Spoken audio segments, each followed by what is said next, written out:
my beautiful people. I go by the name Shota De Olusegun. In today's particular live session, I'm going to share with you, the architectural framework of time travel. Well, I happen to be an author of a research publication known as The Time Theory of the Universe. And so, right inside the research publication, I was able to derive a particular formula called Formula of Everything. So we're going to use that formula and then time energy wave model to actually illustrate the architectural framework of time travel. So now I want to use this particular video of infographic show I want to review this video. So we're going to watch the video, then after the video I will give my own opinion. So now let's dive into it. You can travel through time. You could go forward or you could go back. The crazy thing is there are people traveling forward in time as you watch this video. Traveling to the past can be a bit more tricky due to the universe-ending paradoxes, but new research suggests time travel in both directions is not only possible but safe as well. The question is, speed, space, and gravity. For example, a second for someone standing on Earth will be different than a second for someone who is moving close to the speed of light or near a black hole. And although we don't have the technology to go that fast yet, according to mathematics and science, this is how time works. We can even observe time shifts in action above our world right now, as time travelers whiz by at 17,130 miles per hour.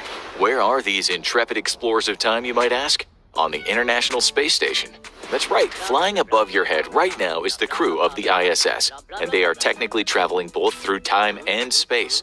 The reason for this is that they're moving much faster than we are here on Earth. The faster someone is moving, the slower time goes for them relative to someone who's standing still or moving slowly. This is just how the universe works. Therefore, the astronauts on the International Space Station are experiencing time slightly slower than you are on Earth. To be fair, not much slower, but it's still happening. Scott and Mark Kelly are both astronauts for NASA. They're also identical twins. However, Scott has spent 520 days in orbit, while Mark has only logged 54 days in space. Since they're identical twins, they were born on the same day only 6 minutes apart. But Scott's additional time circling the planet at high speeds mean he is technically 5 extra milliseconds younger than his twin brother, who has spent more time on Earth. Mark has traveled 5 milliseconds forward in the future from this perspective. Obviously, this is an imperceptible amount of time, but it is really cool to think about. Not only is time travel real, but it's happening whenever someone is in orbit above the planet. The speeds at which our current spacecraft move are nowhere near fast enough to travel a significant amount through time.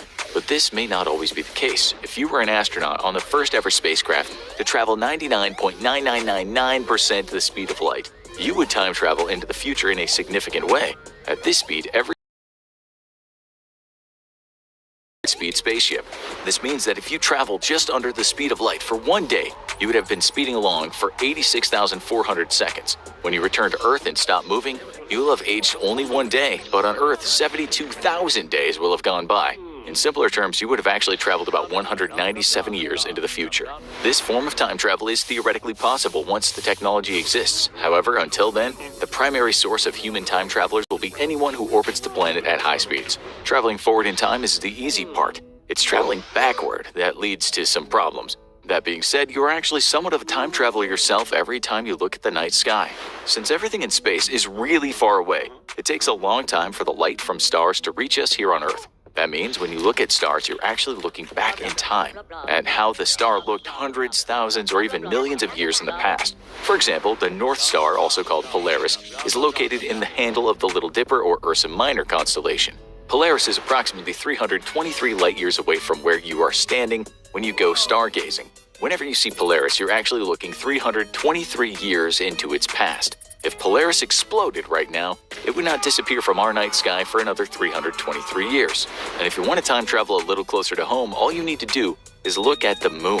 Whenever you observe the moon, you're actually looking into the moon's past by about a second. This is because it takes the light reflected from the moon around 1.3 seconds to reach Earth. So observing the past isn't so hard, but actually traveling to the past is a whole other animal. One way that someone could travel back in time is by using natural phenomena in space called wormholes. It's hypothesized that these tunnels connect two different points in the universe, but wormholes may not just connect space, they might also connect various points in time as well. To be clear, no wormholes have ever been found, but science seems to think that they are not only possible, but might be more common than we think. When talking about the universe, it's important to remember space and time are closely intertwined. In fact, they are sometimes treated as one variable called space-time. The way a wormhole works is that a massive amount of gravity folds space-time in on itself and connects two points that are incredibly far apart, making traveling between them almost instantaneous. If this is the case, the wormhole might do the same thing to 2 points in time as well. Therefore, if traveling through a wormhole is possible without being crushed by gravity, torn apart by interdimensional turbulence, or being blinked out of existence by some unknown force, time travel may be possible by entering one end of the wormhole and coming out the other. But wormhole time travel leaves us with a couple of problems. First and foremost, we haven't found one yet, and second, we have no idea what would happen once inside of the wormhole. However, there is some good news. Scientists have been cooking up other ways to travel through time. One idea is by using what's called a Tipler cylinder, named after the astronomer who proposed it, or an infinite cylinder. Basically, this time machine consists of a very long, indestructible tube. The tube would be filled with matter equal to 10 times the mass of our sun, which would create a very dense, spaghettified black hole. The whole cylinder containing that stretched-out black hole would then be spun billions of revolutions per minute.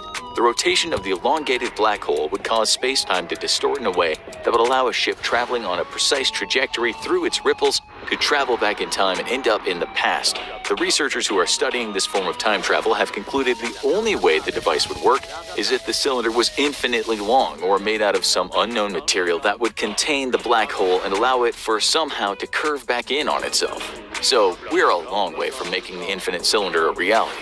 This type of time travel would meaning that to avoid incredibly confusing, and science has found no way to explain this phenomenon yet, but the time travelers would somehow need to be part of the past and of the future at the same time. Trippy, right? Another cutting-edge theory in the quest for time travel comes out of the Technion Israel Institute of Technology.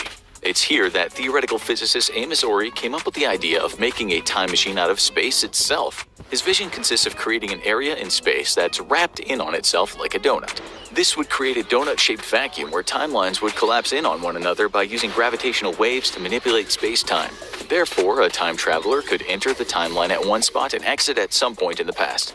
There's also a catch to this type of time machine, however. The time traveler could only travel as far back as to when the time machine was turned on. This is because time would only be able to fold in on itself as far back as the first instance of time within the donut-shaped space vacuum. Another key challenge would be to control the gravitational fields at will. This is theoretically possible, but we are nowhere near to having the technology to do that right now. In order to send someone back in time, they would need to be launched through the vacuum while the gravitational field within it was simultaneously shifted to allow the traveler to loop back in on an earlier point in the timeline. Without that precise control of gravitational waves to manipulate space-time, the donut-shaped time machine wouldn't work. Putting aside those silly technical issues that need to be overcome before time travel is possible, there is another problem that's been plaguing scientists since they first thought of traveling back in time. This is the paradox. When traveling backward in time, all kinds of crazy things can happen. The most famous is the grandfather paradox. It goes like this. If you're a time traveler who goes back in time and kills your grandfather, then would you have never been born, and therefore could you have never gone back in time to kill your grandfather in the first place? Paradoxes like this have led many scientists to conclude that time travel to the past is impossible, or that if it is possible, the chances of a paradox happening are so likely that it would end the entire universe. But recently, researchers have been looking at these timeline inconsistencies in a new way. It's now hypothesized by some that if a paradox were to occur in the universe, it would fix the problem itself. Take the grandfather paradox, for example. If you went back and killed your grandfather, thus making it impossible for you to be born in the first place, the universe might adjust and you find out that the man you killed wasn't really your grandfather at all. Perhaps you were actually adopted and you just never knew. Scientists who believe that paradoxes will naturally correct themselves claim that this allows for time travel to the past without causing the universe to be destroyed by inconsistencies in the timeline. Whether or not it's true, it at least allows scientists to make calculations and theories about time travel to the past. When it comes to time travel, there are some key takeaways. Traveling to the future is theoretically easy. All you need to do is go really fast. Traveling to the past is hard, and it takes some fancy math, a lot of gravity and technology we don't have yet. Not to mention that if paradoxes don't naturally fix themselves, watch, did Pan Am Flight 914 really land 37 years later? Or check out the CIA's secret time travel program. Really crazy research? Okay, There are two ways you can travel through time. Okay, that's it. So it is now time for me to give my own opinion.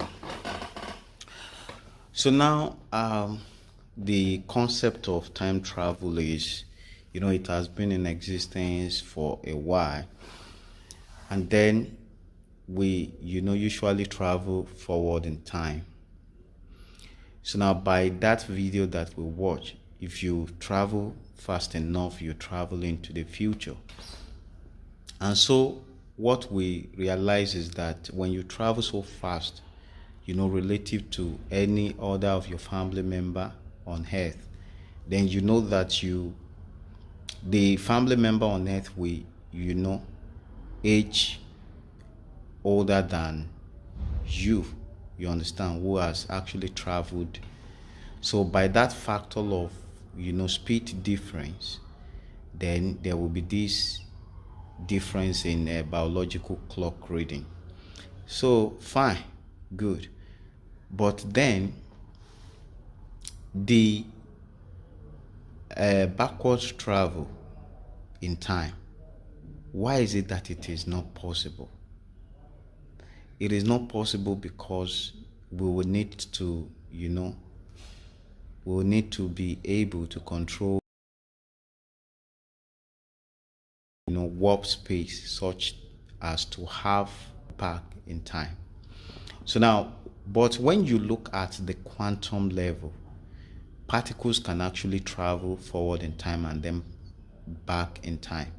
But it's only at classical level that we have that constraint of not being able to travel, back in time. So now, basically, I want to use time energy wave model and then formula of everything to illustrate this further. Then why is it that it is possible for quantum particles to travel back and forth in time, and yet we cannot, do the same?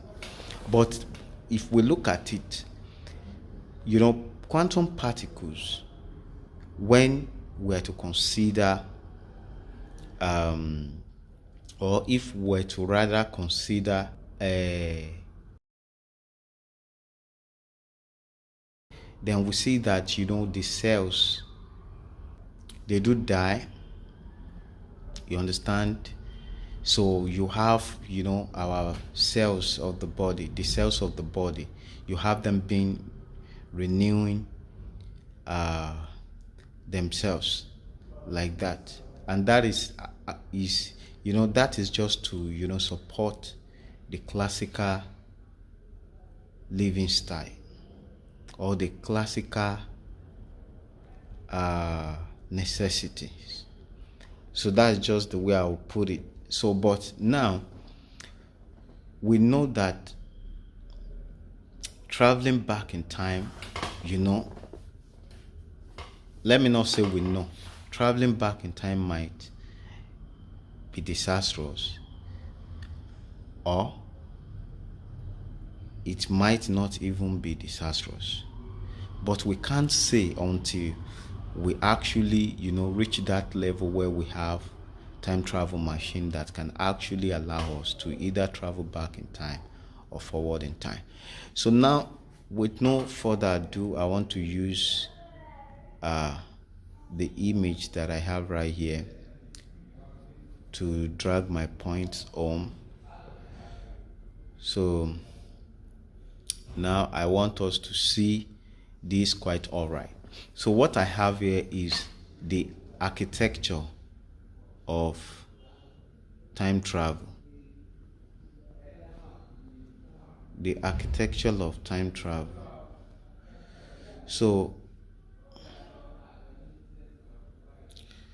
now,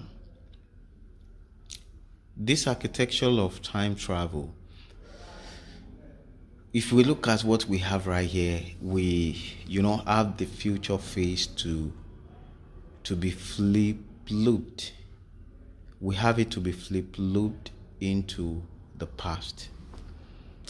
So now, the future phase, that is, the phase where we have a black hole, and then by having such enormous, gravitational phenomenon in the black hole, then there is possibility for us to have this warped space such that we have, the looping of the future into the past. And so once we have this, then if we have a time travel machine like what we have right here, which is, the red machine that we have right here, once we have that, then how are we going to travel from that machine of the source to the machine of, the destination? That is, the normal mechanism of time travel.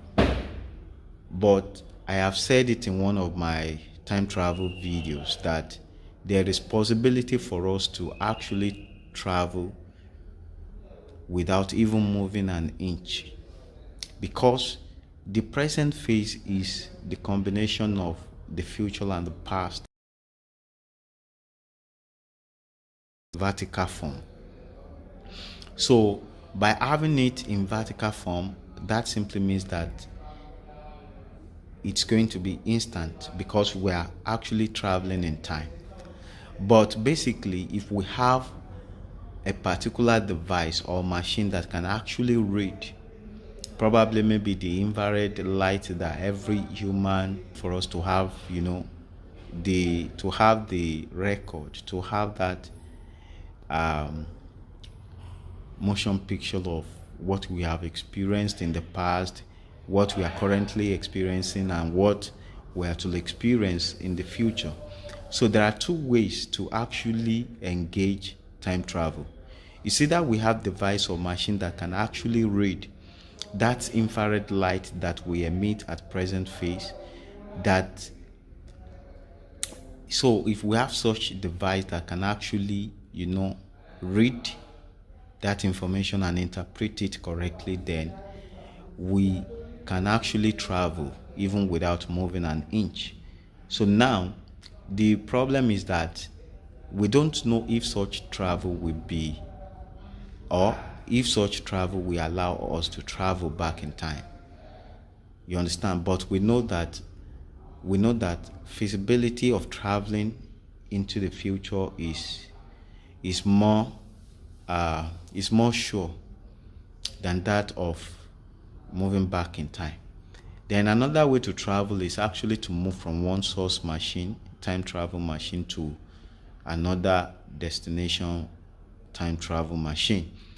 So if that is what we want to learn back, then we must actually have this warping of space-time, such that it will be so warped that we will now have the interconnectivity of future into the past. And if we have it like that, it's going to serve as loop, so we can travel from the future, right from the present through the future into the past, and then from the past through the present into the future. We then have it's going to be a kind of cycling phenomenon. So now, but the traveling has to actually start from the present phase, and then to the let me just say the present phase into the future phase, and then to the present phase of the past phase. Why must it be like that? The reason it has to be like that, based on this diagram, if you look at this diagram now, you can see that at the end of that source time travel machine, we have the present phase. The present phase is vertical, and there is where we actually get conscious of our real self. And then if we must travel like this, the entitle of the body of that object, for instance, in this case we have a football. Now we see that in the source time travel machine, that football is being is being degenerated or being decomposed, and then it will then be recomposed or regenerated in that destination machine. So that is how it has to be. But if we are to travel like this, then we know that the trajectory that that object must travel through has to be the trajectory of time. The trajectory of energy. And the reason it has to be so is for the fact that at the present phase, we usually have a time trajectory to come right from the classical mechanics down, through quantum mechanics to complex system. So now, if that object should travel in time, there will be nothing to recompose that object at the present phase, because time will travel from the classical mechanics through the quantum mechanics to complex system, and at the complex system we will then have this flipping mechanism that will actually allow for such conscious feeling, you understand, which we allow for that recomposition and then the conscious feeling that must take place. You understand? In the case of the football, it might not be that elaborated, so we might not be able to tell if ball is in one way conscious or not. But basically, the whole thing is that even if human we have to travel, then the recomposition will have to take place at the present phase, where that human will be able to, regenerate the decomposed particles and then be conscious of the entire recomposition. You understand? So basically, the travel has to be from the present phase of the future then to the present phase of that past. You understand? So now, what we have here is quite different from what we usually have in time energy wave model. You understand? So now, to now analyze this, we need to know that by then having, if we should put that ball right inside the time travel machine, and probably we do some tweaking and apply some things, then we see that the ball will be decomposed. So the ball will have to vanish right inside the time travel machine of the source and then reappear in the time travel machine of the past phase. And then if we're to travel back into the future, then it will then go from the destination back to the source like that, but then it must actually be instantiated at the present phase. You understand? So if the object should travel to the extreme end of the future phase, then we know that that object would be degenerated, because if the object should travel towards the core singularity of the black hole, then it's going to be a big problem. So definitely time travel must be configured in such a way that the present phase, which is the phase where we have slight break in momentum, you understand, should be the should I say bus stop, or rather let me say should be the point where that recomposition must take place. So now, having known this, then we can move forward. So now, let's say we have or all the necessary technical configurations, and then we are so certain that that time travel recomposition will take place at the present phase. Then we now need to know how I think we need to know the rate at which that decaying mechanism will actually, take place. The rate at which the decaying or the degenerating phenomenon will take place. And the only thing that will allow us to know that is this formula of everything. By reiterating formula of everything, we know that a tiny decay at quantum level will actually result to huge decay at classical level. And by applying formula of everything, we know that what is being decayed at classical level will not be totally decayed. And so that we serve as, the point where we have suspension right inside the black hole. And then after that, we must have this flipping mechanism where we have time being ahead of energy. Because right inside the black hole, we realize that energy is ahead of time. And that is why we could have that decaying mechanism. And the moment we have, time ahead of energy, then we get the actual mass worth of electron. So that is going to be so instant. You understand? So there is this possibility of being able to have that recomposition. You understand? So we slightly have the entire mass worth of electron, and then later that gets decomposed. You understand? So basically, there is this battle between time and energy right inside the core singularity of the black hole.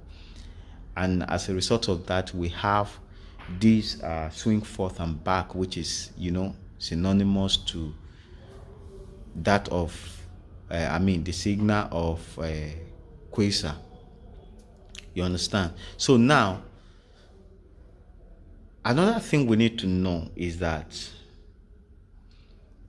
there is this remnant of electron right inside the core singularity of the black hole. So the remnant, when you look at this vertical arrow, the black vertical arrow, the remnant of electron, we have it to be 1.1109 times 10 raised to power minus 31 kilogram. I don't know if that could be called kilogram or not. But basically, the power is correct. Because when you apply formula of everything, if you use the mass worth of electron, which is 9.109 times 10 raised to power minus 31 kilogram, if that is what you use, then you get the classical counterpart, which is going to be 2,277,250,000 kilogram. Now, we know that we can only travel once in time. There is possibility to travel back and to travel forward in time, because at quantum level, particles can travel back and travel forward in time. But the thing is, the trip has to be once. But then, because we have used the quantum mass worth to get the classical counterpart, then we know that we have traversed that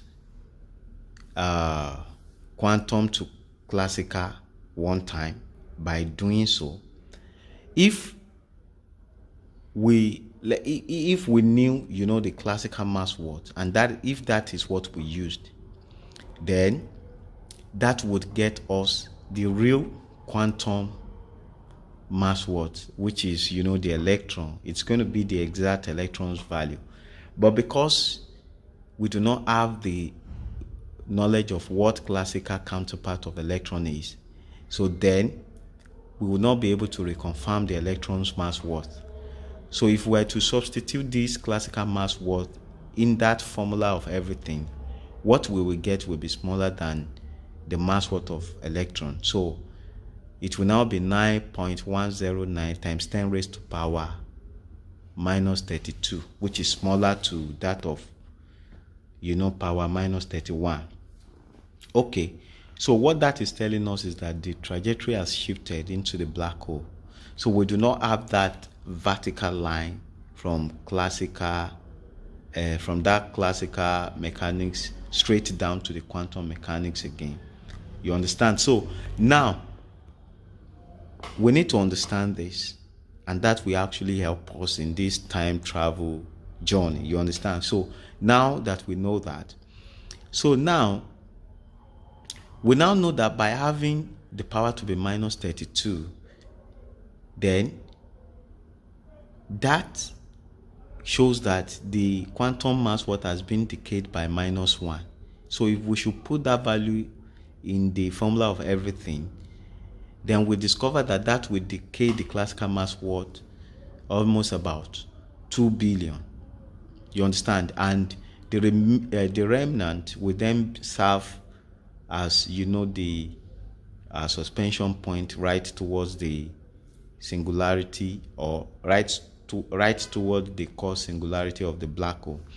So now, then by applying that formula again, then we discover that the power will then be shifted forward for us to have the minus 31, but the base value will then be decayed to 1.1109, which is what we have here. Now, when you look at the ratio of that difference, the swing difference, now I want you to look down, follow this red arrow down at the central point here, follow the red arrow down, then you see that we have swing difference of minus 1 at power, ratio 1.1 at base. That is the electrons. So the swing difference of electron remnant is 1 to 1.1 ratio. Now with that, we know that what we have there is asymmetric. It is not symmetric. And so we must continuously have momentum for us to really, have effective time travel. You understand? So now that is how it is. So now, all these figures that we have is as a result of application of formula of everything. And then we have this equilateral triangle towards the core singularity of the future, which is the black hole. And then we have another emergence, which is, the Big Bang. We have, that black hole collapsing to Big Bang expansion. And then at the present phase, we will have that recomposition. So that is time travel for us. So now, if I should take this up a little bit, then we're going to see that I want us to zoom in on that vertical trajectory of the present phase. And if we do that, what we're going to get is this. So now, this interlocking of equilateral triangle is what we have as 2D. So we're going to have curvature at quantum level that will project standing wave to the 3D, and that will integrate complex system into that substrate dimension, and that will energize momentum into advance into the black hole. And by having that compacted, this region where we have this edge is the compacted equilateral triangle, and that is the nucleus of the future. So we have the nucleus of that higher dimension as well. So right there we have constantly accelerated momentum of quantum gravity, and that is what we allow for the smooth curvature of mass convergence to align with the energy curvature for us to have that standing wave. So that is the only way we can connect to the higher dimension, and by having that, we can then be sure to have that recomposition. So that is that about that. I will just briefly increase this image. But the thing is, the application of formula of everything, that is what we have right here. And you can see how we substitute quantum value, to get this value, to get the value that we have right here. So that is that, about that, how to apply formula of everything. I don't want to spend so much time on that. So that is how we can use formula of everything to time travel into the future or into the past. So formula of everything is the m equal to capital Um plus 4m. So that formula is so powerful. It's a formula that can actually feed back on itself. So now, if you look at what I have up here, that is advanced research on time travel. So I'm actually, encouraging. I currently have people contributing towards that. I want to embark on more advanced research so that I can get to know what that remnant of electron can actually be connected to as we embark on time travel. So people have been contributing. Then I want you to join and contribute. You can contribute when you get connected to me on kofi.com/ShotadeOlusegun. That Kofi is ko-fi/Shotadeolusegun, SOTADEOLUSEGUN altogether. So that is that. Thank you. God bless you.